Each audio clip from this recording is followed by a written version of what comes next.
Chapter 13, we have been looking at the beast that rose up out of the sea.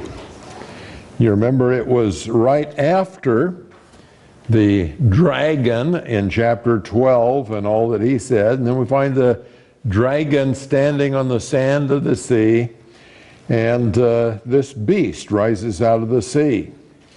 And we saw last time the beast is established by Satan. He sponsors the beast, gives him his strength and his authority. And we also saw that one king or kingdom appeared to die and be healed. I saw, verse 3, one of his heads as if it had been slain, and his fatal wound was healed, and the whole earth was amazed and followed after the beast. And that brings us to chapter 13, verse 4, where the whole earth worships the dragon and the beast. They worship the dragon because he gave his authority to the beast. And they worship the beast, saying, "Who is like the beast, and who is able to wage war with him?" So this appearance of resurrection by the beast causes great wonder all over the world, and the whole world worships the beast and the dragon. This has been Satan's goal all along. He wanted to be like God. Remember when he first fell? That was his goal. This is the only place which explicitly says that he is worshipped at any time. So he finally reaches his goal for the last 3.5 years. Must be disappointing to him, don't you think? To just have 3.5 years. They want to know who is like the beast. You know, that's the question that God directed concerning himself. He reminded us to think, who is like God? What other God would be like him? Isaiah 40:18 says, "To whom then will you liken God? Or what likeness will you compare with him?" And of course, the implication is there is no comparison. There's no one to liken to God. Isaiah 40:25, "To whom then will you liken me, that I would be his equal, says the Holy One." Well, no one equal. And then this was prophesied concerning the man of lawlessness in Thessalonians 2, verses 3 and 4. "Let no one in any way deceive you, for it will not come unless the apostasy comes first. And the man of lawlessness is revealed, the son of destruction, who opposes and exalts himself above every so-called God or object of worship, so that he takes his seat in the temple of God, displaying himself as being God."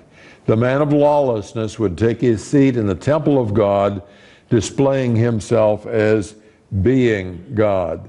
And here in this 13th chapter, we have the beast, who is the man of lawlessness, who is the Antichrist. And he is going to display himself as God, and the whole world is going to worship him. You know, it's quite a remarkable achievement when you think about it. I think that it is the work of Satan to make multitudes of different religions. There are so many different varieties all over the world, and it's kind of like throwing out flat to deceive and to misdirect. But in this time, Satan doesn't want to deceive and misdirect. He wants to deceive in a different way, but he doesn't want to get rid of religion. He wants to be the religion. He wants to be the one who is worshipped. And so this is what he is gaining for this time. And the question they ask is, who is able to wage war? Who is able? The people of the world are going to look at this Antichrist, and they're going to see his capabilities, and their question is going to be, who could possibly war with him? And you think today, you look around the world and you say, well, there's this power that could attack, and this power, and there are these things that could happen, but it's going to come a time when the people of the whole world say, there's nobody that could attack him. We might as well get aboard the successful thing. Go with the flow, go with the winner. And so they're all going to be worshiping the beast. Who is able to wage war? Well, there will be some answers as we go along. The final one is in Revelation chapter 19. And you've got a pretty good idea of what the final answer is. Who can wage war with the beast? But religion is still going strong. The world's united. Many religions are placed with one. And there are still Christians on the earth. And they are being faithful to the Lord. And they're following Him. And Jesus is going to talk about that in a little bit here. In verse 5, let's see, I was going to stand right here, but that doesn't work out too well, does it? That was on purpose, Aldi. I knew what I was doing. The whole earth worships, and the beast blasphemes. And that's what we have in verse 5. There was given to him a mouth speaking arrogant words and blasphemies, and authority to act for 42 months was given to him. Who would give the beast a mouth to speak blasphemies? Would that be God giving that to him? No, wouldn't be God giving that to him. It has to be Satan, the dragon. And Satan has the authority. He claimed the authority when he was talking to Jesus at Jesus' temptation. And he has the authority, and he can give it. He wanted to give it to Jesus under certain conditions. But now he has this beast, and he's going to give this authority to speak blasphemies, arrogant words and blasphemies. The and between arrogant words and blasphemies is the Greek kai, and sometimes it has the word even. Most of the time it means and. But sometimes it means even, and that's what it means here.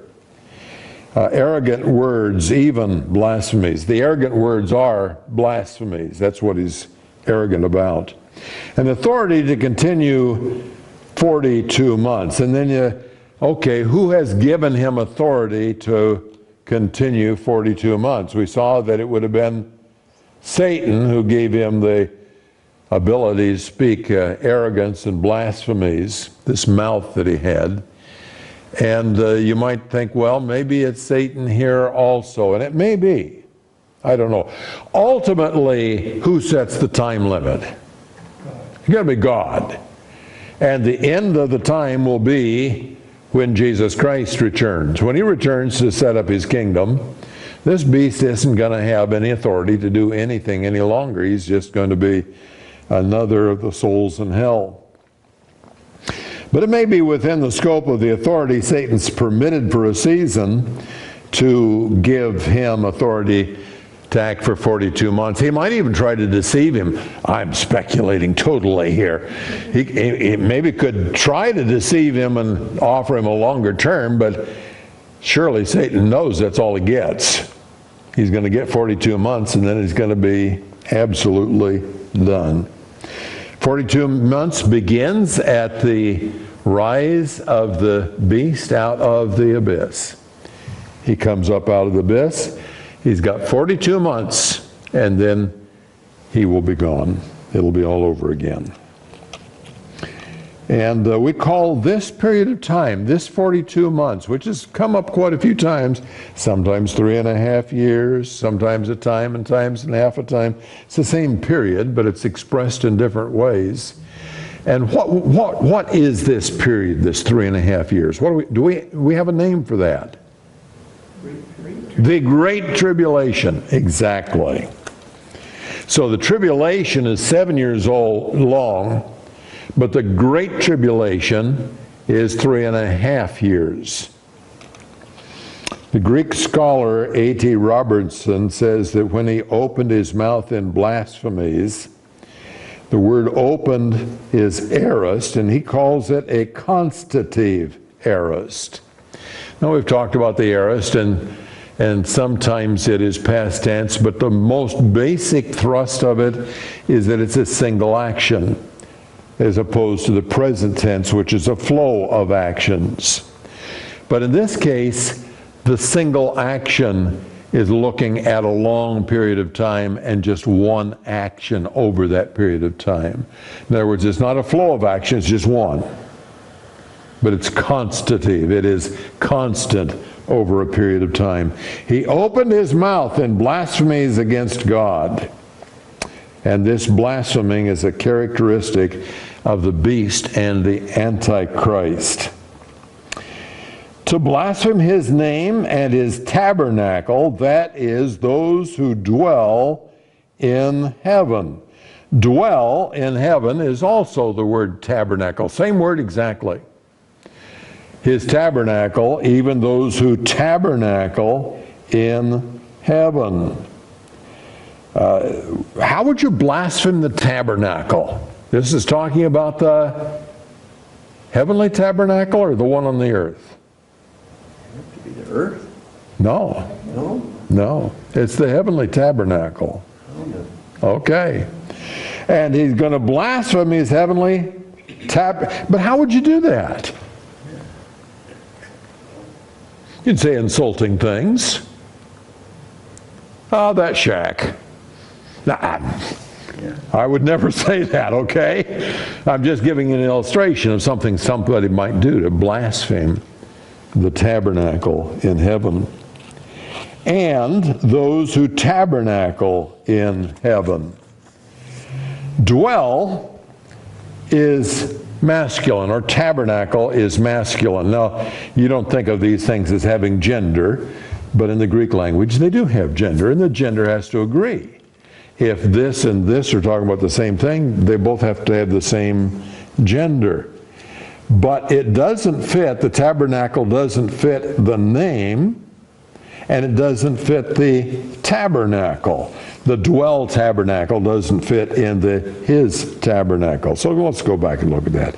He opened his mouth and blasphemes against God, to blaspheme his name, and his name is neuter gender, not masculine gender. And his tabernacle is feminine gender. And so when it speaks of dwelling, masculine, it doesn't fit either one. And so you say, well, what's he talking about when he says to blaspheme his name and his tabernacle, that is, those who dwell in heaven. Those who dwell in heaven, not the tabernacle, not the name, what would that be? Those who dwell in heaven. Masculine. The saints? Good guess. Good guess. Not right, but good guess.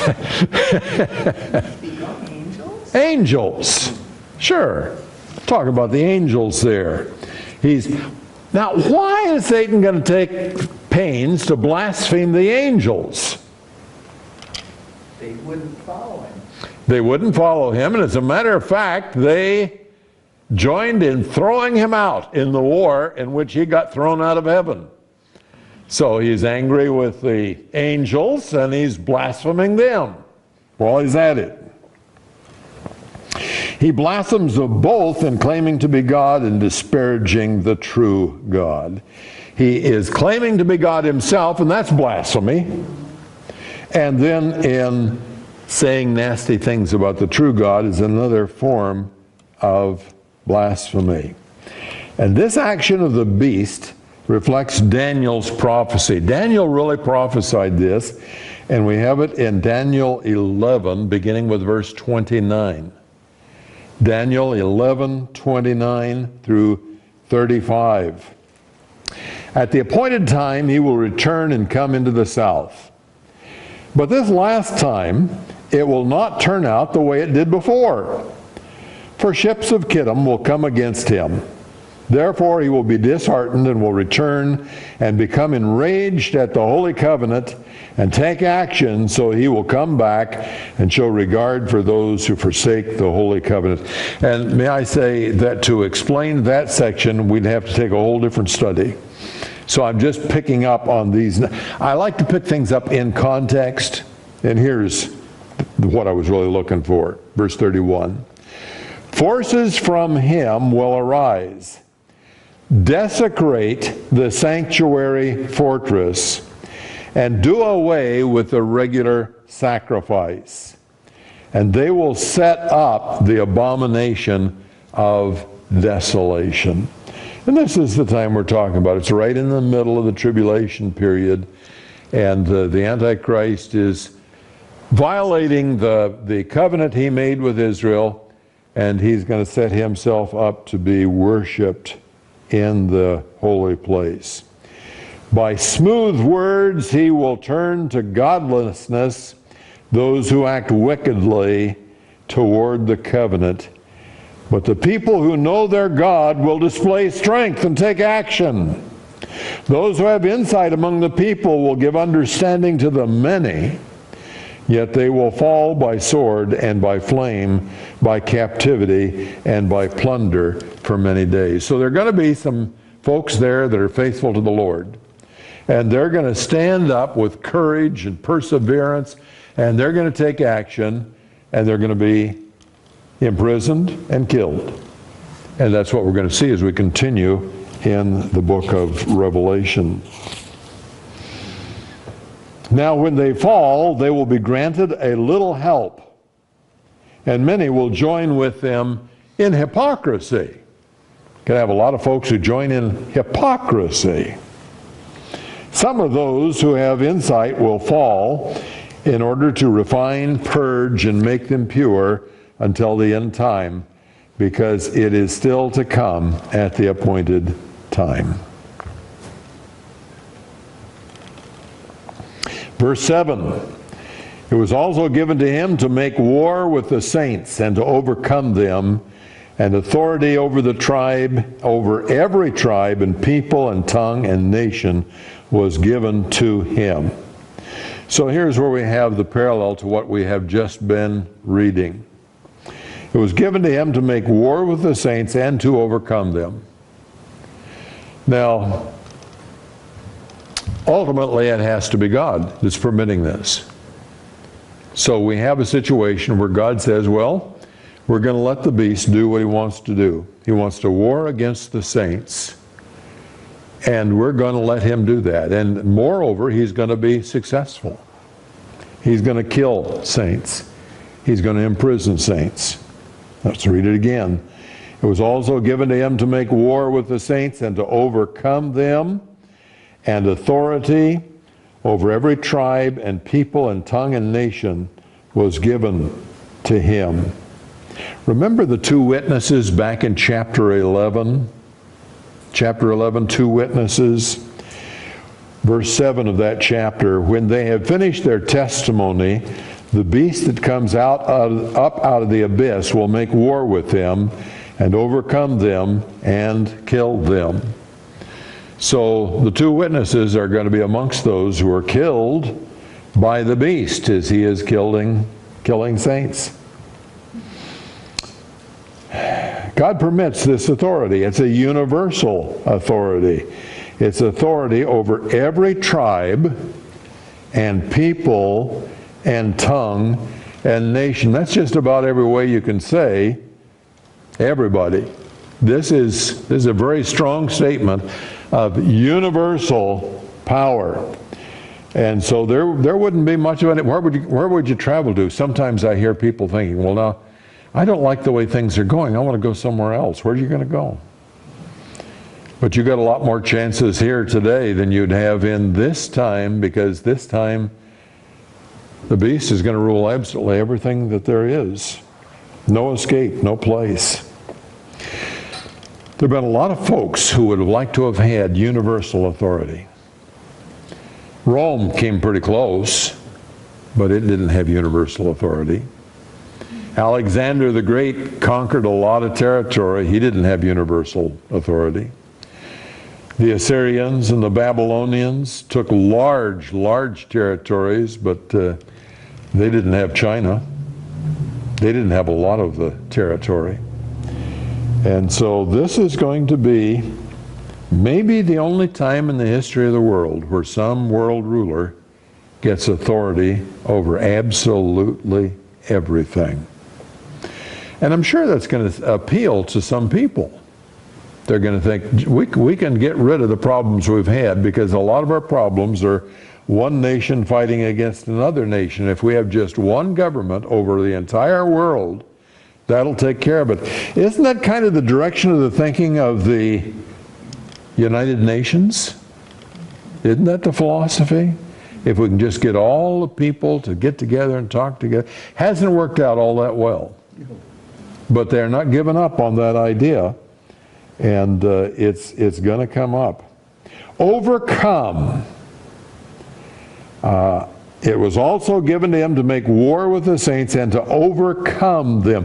The word overcome is nikao. I only mention that because you might recognize Nike or Nike. It's victory. So the idea of the name, brand name, is victory. And overcome them is victory.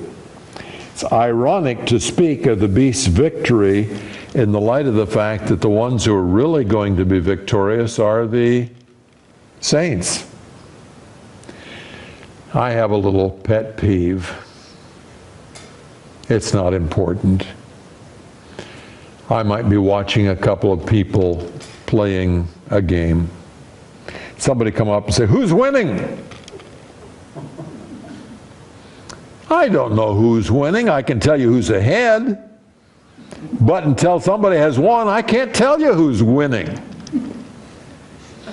And I think of that in this context here. They're going to have the victory. Well, except at the end. Not at the end. They're not going to have the victory. The saints will have the victory then.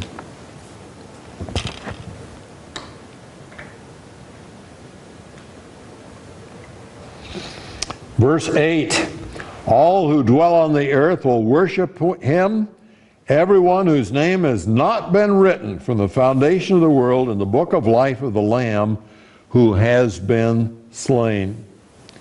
John has shifted his viewpoint.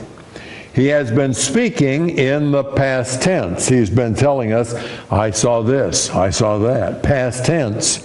Now he moves into the future. All who dwell on the earth will worship him. So he's gone from thinking about the image he saw to what is going to happen. Everybody on earth is going to worship. If you think you're in a minority now, just think what it'll be like for the saints in the tribulation period. They will be in a minority where there is just one government over the entire world and no appeal to be made. God's going to give them some advice here in just a little bit. Whose name has not been written. All who dwell on the earth will worship him, everyone whose name has not been written from the foundation of the world in the book of life of the Lamb who has been slain. So all these people who worship the beast have an exception. There's an exception to all these people. There are some people whose name has been written from the foundation of the world in the Lamb's book of life, and those people will not worship the beast.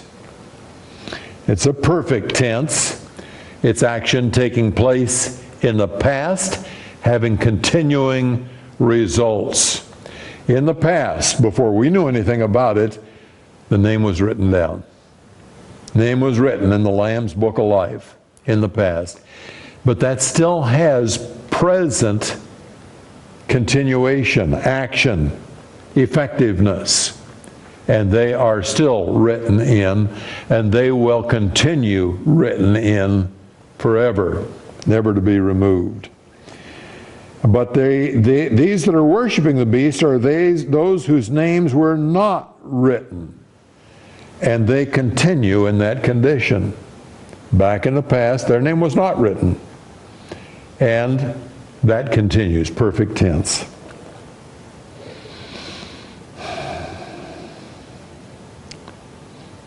Personal pronoun here. Did you see that? All who dwell on the earth will worship. What's the next word? Him. We'll worship Him. And what does that word tell us? The beast is a male and a man and a person. He's a person. It's not just an evil influence. And we went through that before. We drew that conclusion. But here's part of the reason we drew that conclusion. The suggestion that he's something other than a person is not accurate. And then the final thing here, who dwell on the earth. All who dwell on the earth will worship Him. And we see that phrase, all who dwell on the earth. And if we're just reading through the book of Revelation, we may not realize that we're looking at a technical phrase. Every time that appears in the book of Revelation, it's talking about unsaved people. It's talking about the wicked when it says they who dwell on the earth. All who dwell on the earth. You look at that and you say, well, it's talking about, just absolutely everybody that's there, but it's not. It's talking about all who are dependent upon that, and they have nothing beyond that. They have no life beyond that. All who dwell on the earth. And that's always unsaved people. If you have an ear, listen up. Revelation 13:9. If anyone has an ear, let him hear. If anyone is destined for captivity, to captivity he goes. If anyone kills with the sword he must be killed. Here is the perseverance and the faith of the saints. So the first part is pretty easy. If the Lord's opened your ear, you're going to be able to hear. You need to listen up. The Lord's opened up your ear. Is this here what was written before or what's written after?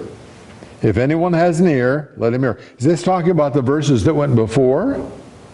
Or is this listen up to what is said in verse 10? The phrase was written to each of the 7 churches in chapters 2 and 3. He that has an ear, let him hear. There it mentioned the churches every time. Here it does not mention the church, because the church hasn't been here since chapter 4. We haven't had anything about the church in Revelation chapter 4, 5, 6, 7, 8, 9, 10, 11, 12, and now in 13. Nothing about the church. 2 and 3, everything about the church. Hasn't been anything about the church since then. So this is consistent with the church not being left to experience this. There are saints here. They've been saved after the church was raptured, but they are not the church. Of course, this was written to the churches in chapters 2 and 3, and it was addressed to the saints. A similar phrase about hearing is in Matthew 13, verses 8 and 9. And others fell on good soil and yielded a crop, some 100-fold, some 60, and some 30. He who has ears, let him hear. Well, it gets down to the good soil, and the good soil is those who are saved.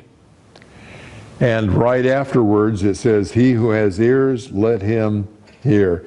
Matthew 13:43, then the righteous will shine forth as the sun in the kingdom of their Father. He who has ears, let him hear. Talking about the righteous. They're going to shine forth. He who has an ear, let him hear. Addressed to the saints. Why do the saints have an ear and other people don't? Spirit. The Spirit, right. Holy Spirit enlightens us. Yeah. Amen. When we are saved, we get something we never had before. Amen. An understanding of spiritual things. The natural man receiveth not the things of the Spirit of God. Amen. And so you get an ear when you get saved. He who has an ear is the people who have been saved, and now they have ears, and now let them hear. Here it is. So verse 10 is a fitting message for the saints. It's a word of direction for future saints. It's written way back when, but it is looking forward to some folks who are going to be living on the earth in these terribly, terribly difficult times. And at this time, God says, you who are Christian, you who have ears, the rest of them don't, but you who have ears, you hear what the Spirit's saying. Now, what's the message? If you're destined for captivity, you will go into captivity. Well, that's not the message I wanted to hear. I wanted a message that said, if there's going to be some captivity, we won't be them. But you see, the character of this time is, it's given over to the authority of the beast, the dragon and the beast. They're in control. And to the saints in this circumstance, God writes, the one who is destined for captivity is going to go into captivity. Just face up to it. This is what's going to happen. You might as well get ready for it. And the one who's destined for the sword is going to be killed by the sword. And you won't be delivered. And Satan is going to get to do what he wants to do. And if you're destined for the sword, you might as well make up your mind to live with it, because that's what's going to happen. There will not be a deliverance. And it says this is the perseverance of the saints. What does that mean? This is the perseverance of the saints. What does it mean to persevere? Hang in there. Hang in there. And what are the saints going to persevere in? These bad times? Yeah, hanging in there. You know, you don't have the mark of the beast, you're not going to be able to buy and sell. What are you going to do? You're going to take the mark? Not going to take the mark. What are you going to do? Die. You're going to persevere, and you're going to die. Yeah. This is the perseverance of the saints. One mark of a genuine saint is perseverance. If you're real, you will persevere. If you used to be saved and you're not saved now, you're imagining things. That does not exist. The saints persevere. Even in the great tribulation, saints will persevere. The beast will be able to throw in prison people he wants to throw in prison. The beast will be able to kill people he wants to kill. And the saints, through faith, will go with it and trust God.